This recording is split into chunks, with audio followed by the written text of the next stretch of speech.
এটা ছিল 1941 সনের সেই ঝড়ো ঝড়ো অথচ মুখ 7ই আগস্ট, যার বাংলা নাম 22শে শ্রাবণ।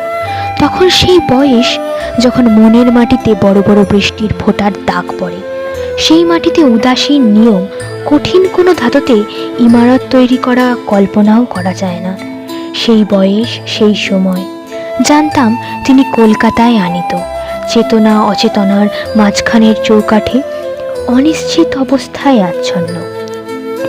প্রতিদিন তার স্বাস্থ্য সমাচার সংক্রান্ত পত্রিকা বের হয়, আর তার উপর তখন হুমড়ি খেয়ে পড়ি আমরা, যারা দূরবাসী আচার্য দ্রোণের একলব্য শ্রেণীর। কুয়াশা কেটে ফেটে মাঝে মাঝে যেমন কাঞ্চনজঙ্ঘার রৌদ্রাভ শুভ্র রূপ দেখা দেয়, তেমনি তখনও চলছে মুখে মুখে রচনা। প্রায় প্রত্যহ একটি অবিশ্বাস্য সেই সব ঘটনার সাক্ষী তখনকার প্রভাতী পত্রিকাগুলোর কয়েকটি সংখ্যা। আর অজ্ঞাত অগণিত আমরা তখনও কি সেই প্রত্যাশা করছি না যে পরমাশ্চর্য কোনো প্রত্যাবর্তন ঘটবে, কিংবা সত্যবানের মতো তারও প্রাণ প্রত্যর্পণে বাধ্য হবেন একালের সেই মৃত্যু অধিপতি?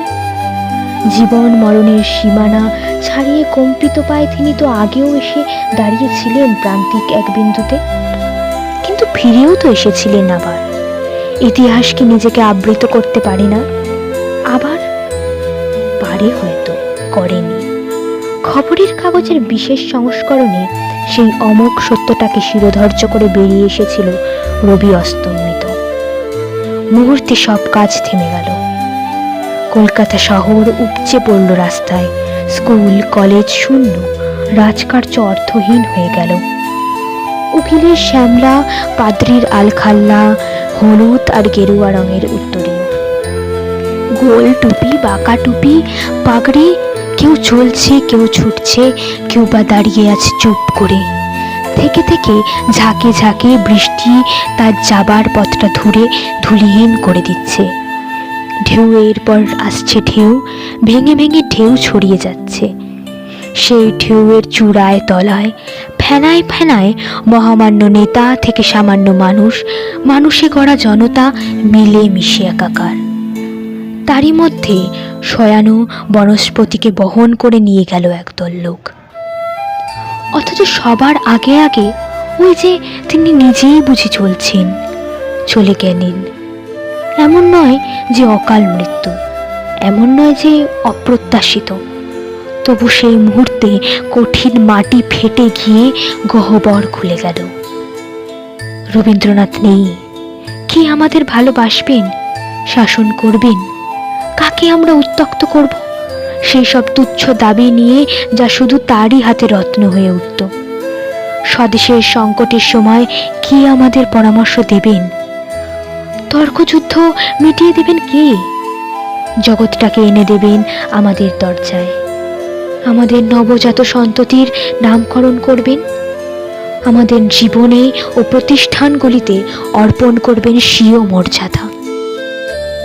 এতক্ষণ শক্ত ছিলাম, না আছে শক্তি, তবু শূন্য শূন্য নয় বলতে। কিন্তু যেই চোখে পড়ল টেবিলের উপর রাখা তার সঞ্চয়িতা, তার কাব্য সংকলনটি, সেই মুহূর্তে নিজেকে আর ধরে রাখা গেল না। একটা আঘাত ভেতরটাকে আমূল কাঁপিয়ে দিল, যেন এই দেখাটুকুরই অপেক্ষায় ছিলাম। প্রয়োজন ছিল sweet my child I live for the বলে ভেঙে পড়া জননীর মতন। কতবার পড়া তার কবিতাগুলোকে মনে হলো অনাথ পিতৃহীন। স্রষ্টার অন্তর্ধানে তার সৃষ্টি কি করুণ। আস্তে আস্তে বাষ্প জন্মেছে চোখের পাতায়, মনের দিগন্তে আর কালো কোমল ছায়ায় টের পাচ্ছি ঢেকে যাচ্ছে। সূর্যগ্রাসের সময় যেমন ঢাকে, অঝোর বর্ষণ তখন আর বাইরের প্রকৃতিতে নেই।